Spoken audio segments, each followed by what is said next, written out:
Aloha and good morning from Hawaii. My name is Jürgen Steinmetz with eTopo News, and this is a podcast in regards to the current situation on COVID-19 in our home state here in Hawaii. Joining us today will be Dale Evans. She is the CEO of Charley's Taxi, what is one of our largest taxi companies here in Honolulu and Waikiki. And she will be sharing some insights how she feels how COVID-19 is being handled and her challenges during these difficult times.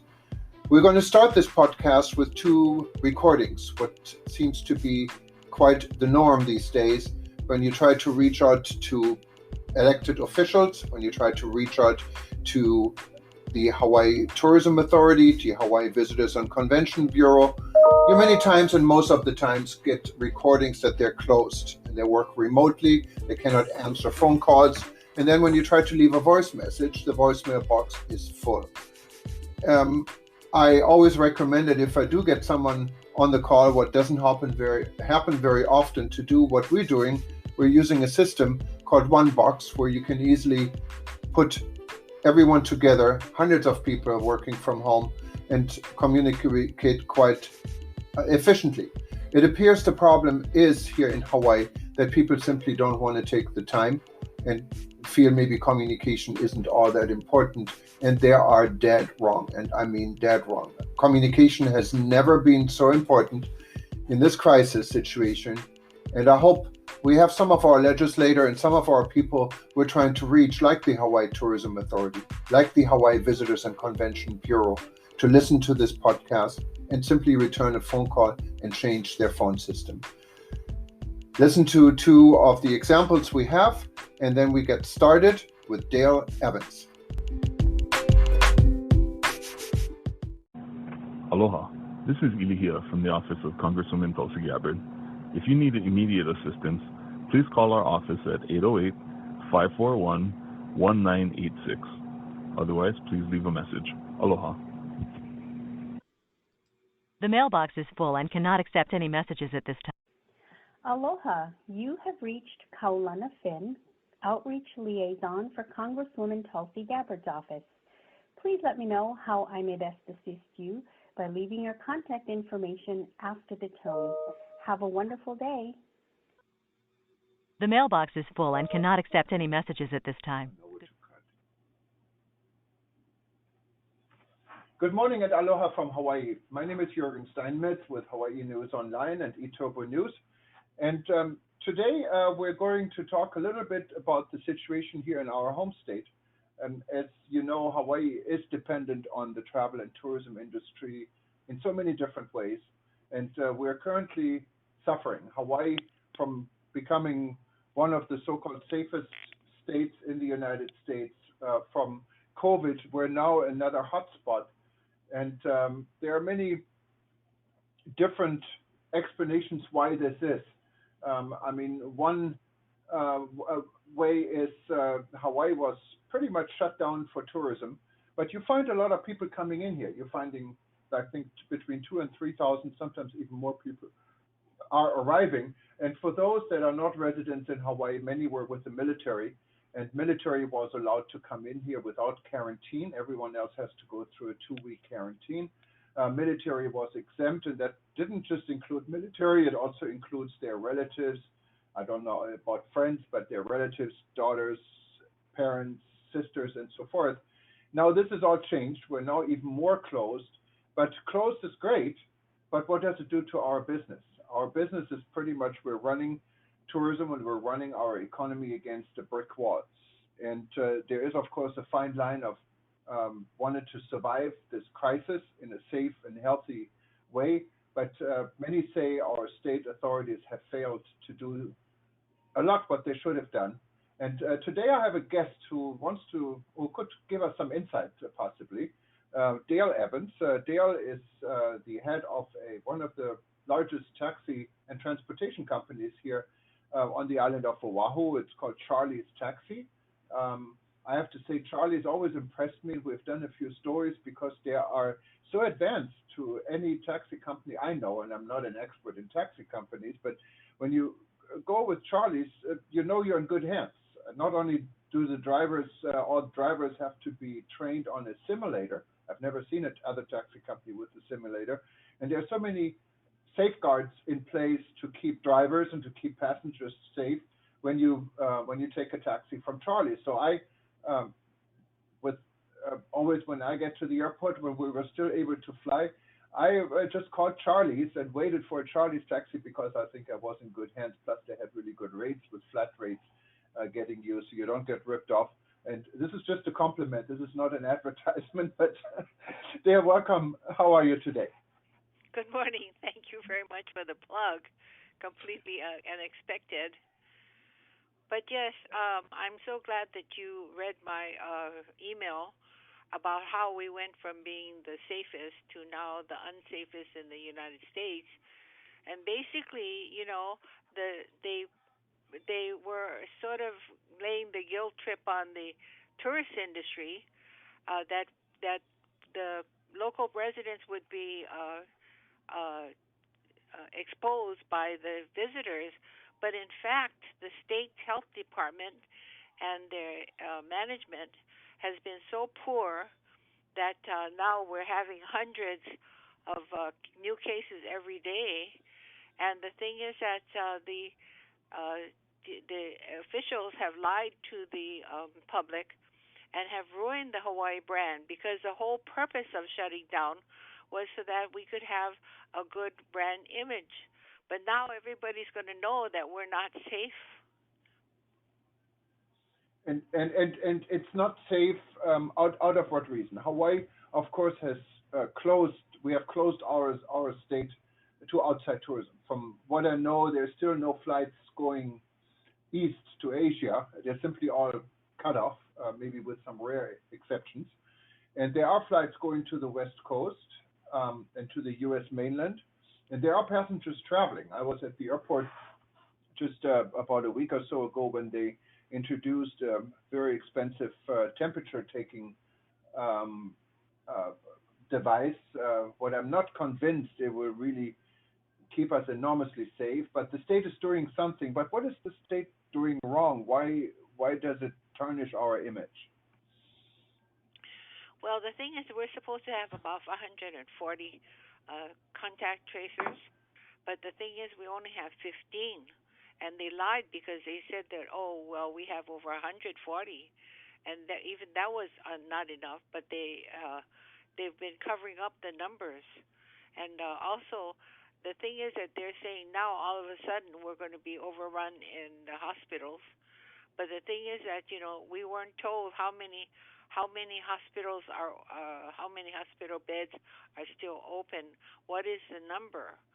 So they're blaming the health director and the epidemiologist, but to me, this is a failure of the management.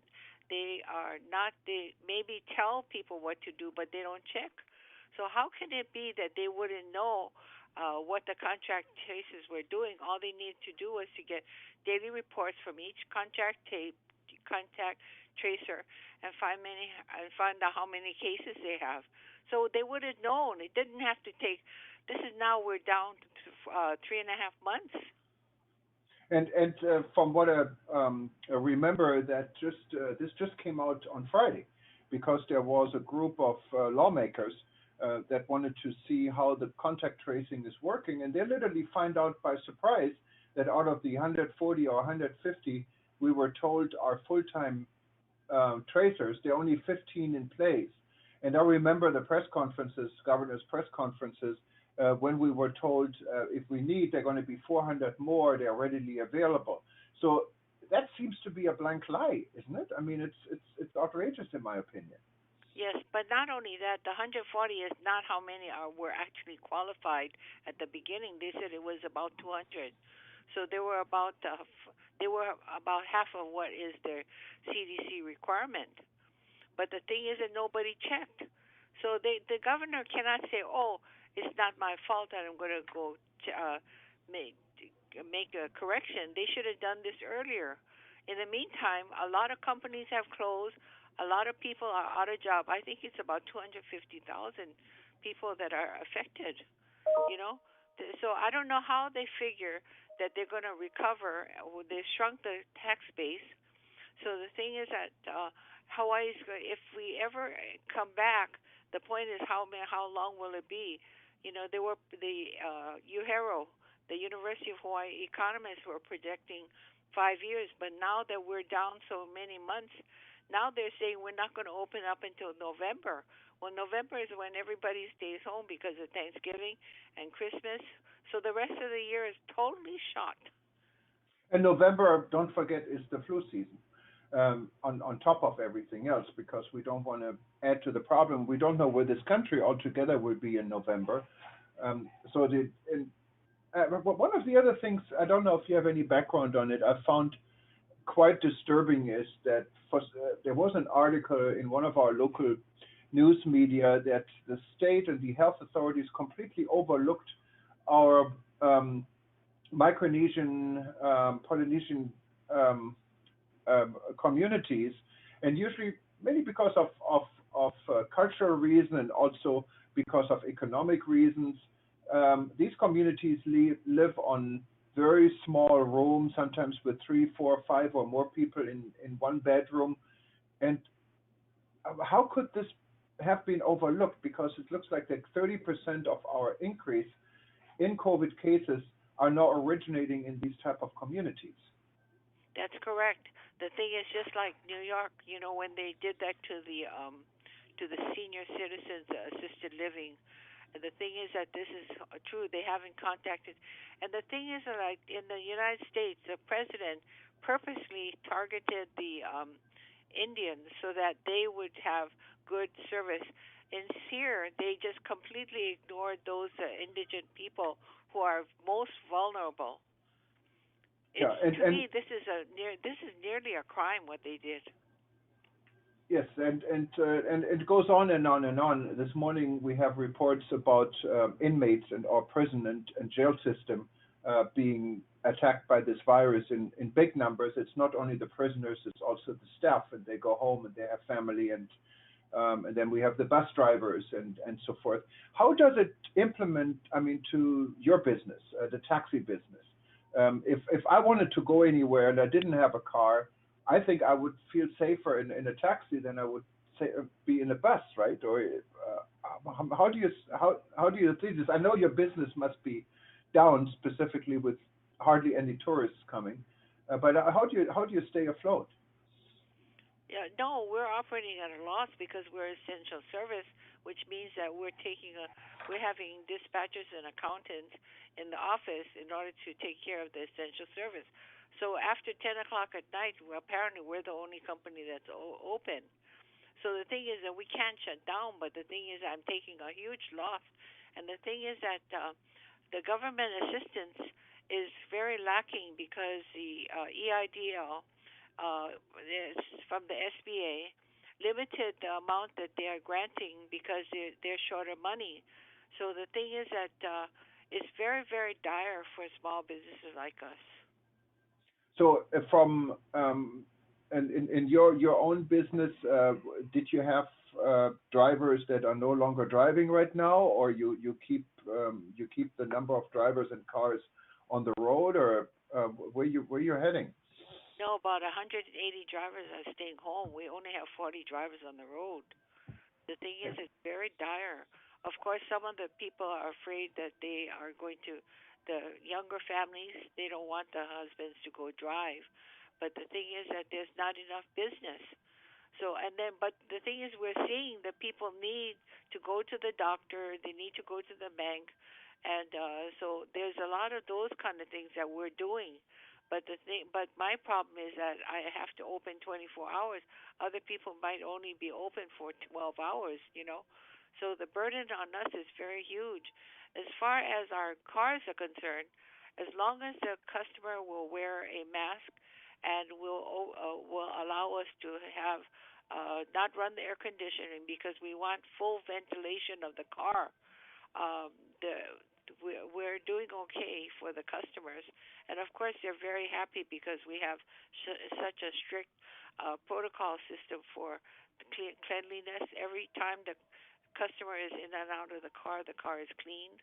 and the drivers wear gloves if they're handling baggage or grocery. So the thing is that the drivers are helpful to them, but the point that we're seeing is this how unfortunate it is for the people who are on who have limited income. You know that there are many people who have not gotten their unemployment, and the independent contractors haven't gotten also their PUA poor money. So it's not like the state has given away has seen to it that people are getting the unemployment insurance that they're entitled to. They're behind in that too. There's no excuse for this mismanagement. No, and I hear you, Dale. How do you see? I know you don't have a crystal ball, none of us has, but how do you see if tourism is able to come back? What may not happen in the next few months, but if we are opening our state to visitors with safety precautions in place, do you see this business coming back strong, or do you see it dribbling, coming back in weak numbers, or do you see a different type of tourism business? How do you predict we will continue? Because tourism is an essential industry here, and we all need tourists. So, but we also need to stay healthy. Yes, but like I was saying, the Hawaii brand is damaged. You know, it's not a place where you're going to go and it's safe. The thing is that the government has not kept it safe.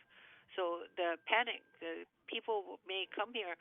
I had somebody from New York write to me the day before yesterday that he's dying to come to Honolulu. He thought that it was safe to come. Then I told him about the quarantine and about how we have spiked. And all of a sudden, they don't want to come. They can't come, you know. I doubt that we're going to even get 30% coming back.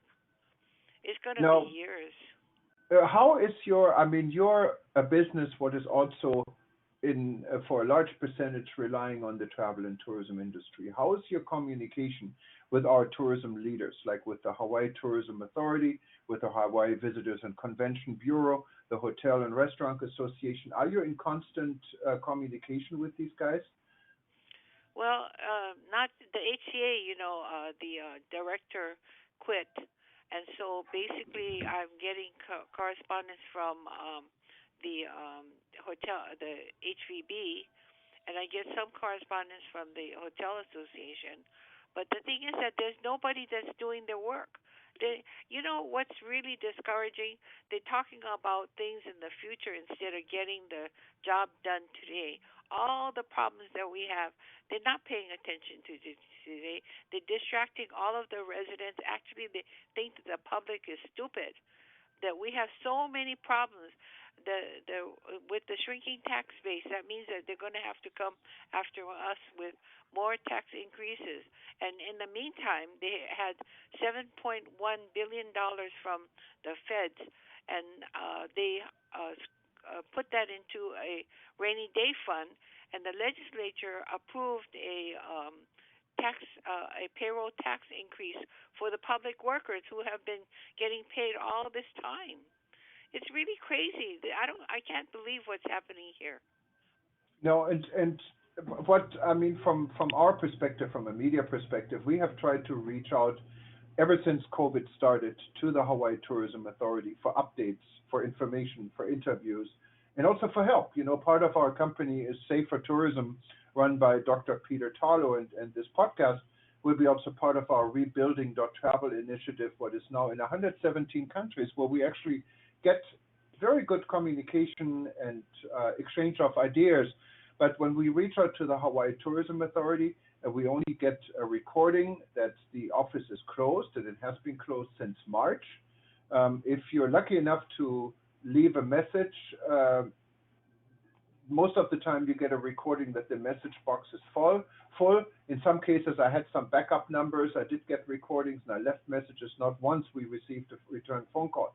The same situation is true for the Hawaii Visitors and Convention Bureau. They don't even have a voicemail anymore for the most part. So it just rings and rings and rings, and you don't get to anyone.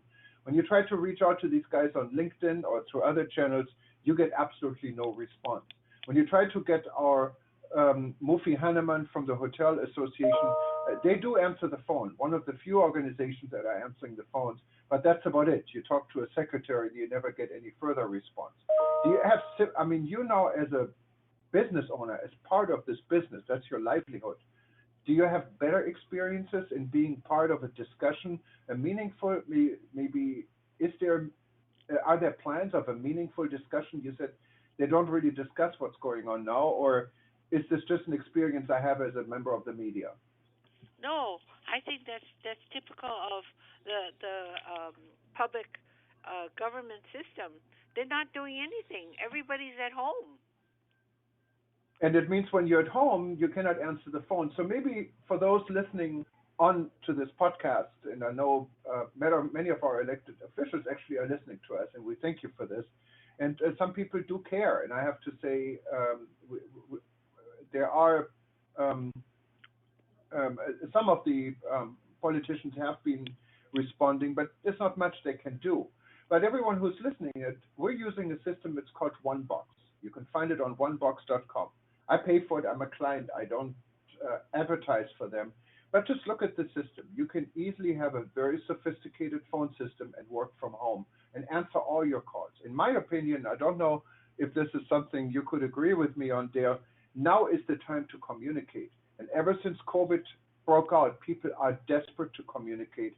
And there are other people they could really add to the communication and share ideas. It's not the time to be quiet, to turn the phones off, have full voicemail boxes, and delete all your emails. Is there something you could maybe agree with me on? Or of is course. this... Yeah. Of course. The whole point is that just because they're taking off, they're not paying attention to how severe this crisis is. Like I said, the people's jobs are being killed. And all the companies that are dying because they don't have enough business, they can't cover their rent, the payroll. You know, this is terrible. I don't know how they think that they're going to have enough money to pay for all the people who are going to be unemployed. Yeah, it's really years. It's a sad situation. I just now, a few minutes ago, had an exchange with Cindy McMillan. She's the governor. head of communication from the governor, and she has been telling us ever since in March that we're not relevant to attend the governor's press conferences. And I've been fighting with her, and I'm trying to get our message to the chief of staff, who has never once responded to anything. And so we're not allowed to ask questions at governor's press conferences. We have to take it from Facebook, and then no one ever responds. And what has been very difficult for our staff, because we also have people that are paid and work 24/7 here in Hawaii in the news business, and we cannot even do our job because we're not considered to be relevant, even though we have more than 2 million readers altogether in the world. We're not relevant. And it looks like... Jürgen, yes. The University of Hawaii has a journalism club, and Morita is in charge of that. You should tell them your problem so that they can get after them. You know, there's this guy, Portnoy, I think he's a lawyer, long time for the advertiser. Maybe he can help you. They should not be depriving the media from communication, and that is like a dictatorship. Who does she think she is to tell you you can't attend these press conferences? That's ridiculous. Well, the problem is that they don't want media that are independent. They want media that plays along their line, and there's nothing. I mean, we have good media here in Hawaii. I'm not attacking any media friends here, but they don't want a diversity in media here. It's pretty much an established line, and outsiders are not welcome. No, but the thing is that you're talking about the First Amendment. Yep, exactly, and that was my point. But it's now the wrong time to fight this, because we're all going through the crisis. We all want to help. No, now is the time to bring it to the public's attention. They're not the people are not getting the proper information because the government is suppressing. They're suppressing transparency. They're suppressing information to the public. It's very important that you get this out. No, and I agree, and we have been trying, and that's why I'm mentioning it also on this podcast. It is something what has been very difficult for our organization, but we're reporting. I mean, as you know, we're very timely, and we go with the information we find, and some of them are from the social media, from Twitter, and we get insights. We put insights in our articles others don't put in because they're going along the official line. So it's not really helping those that wanted to get their information out from the governor's office the way they want, because we are forced to look at other sources, what is a good thing in a way. But Dale, it's been quite interesting talking to you. You always have so much insight in what's going on here. You've been a voice in this industry for so many years. Jorgen, I wanted to make one point.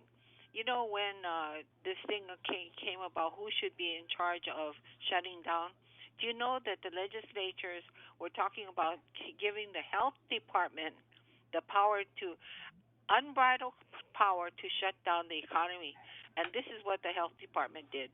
The legislators are very naive.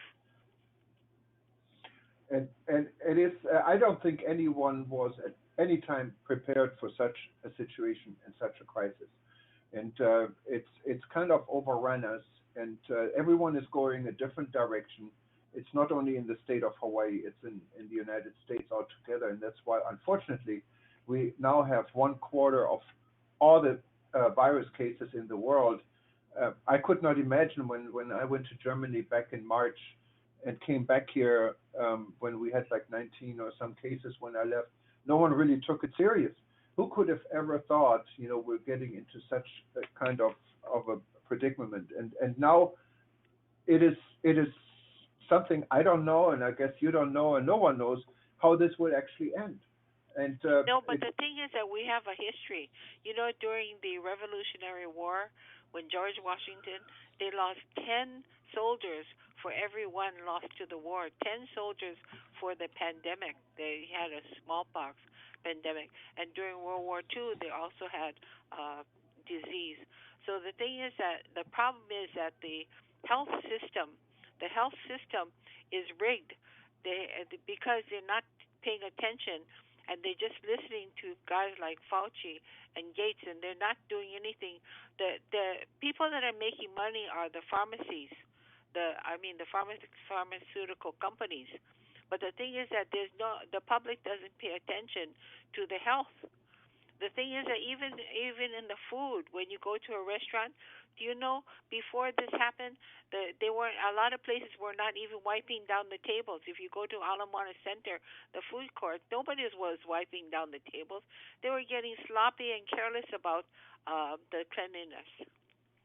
Do you think it's terrible? But do you think this will it's a wake-up call, and if we get through this pandemic in God knows how many months, this will be becoming a routine that people are way more conscious to these type of cleanliness.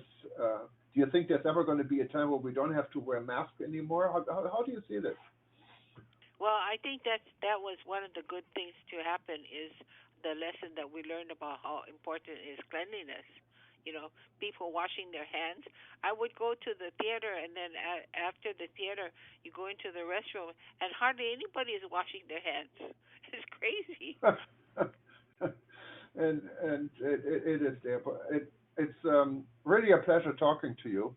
And please let's stay in touch. We would love to have you on one of our Rebuilding Travel Zoom sessions also sometime soon.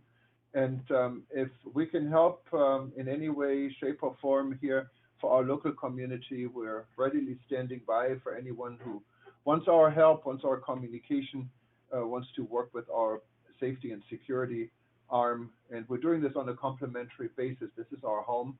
Yes, thank you, We have to treat our home different than anyone else because we're here. You and Etienne are doing a good job. So get on that on the governor's office so that they're not cutting you off. Yes, and I appreciate your take. Thank you very much, Dale, and you have a nice day. Mahalo. Stay safe. Bye-bye. Thank you. Bye. Aloha, and thank you for calling the Hawaii Visitors and Convention Bureau. Please accept our apologies.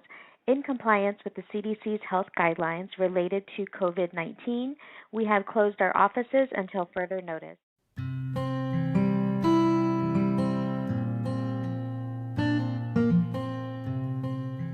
Thank you for listening to our podcast today.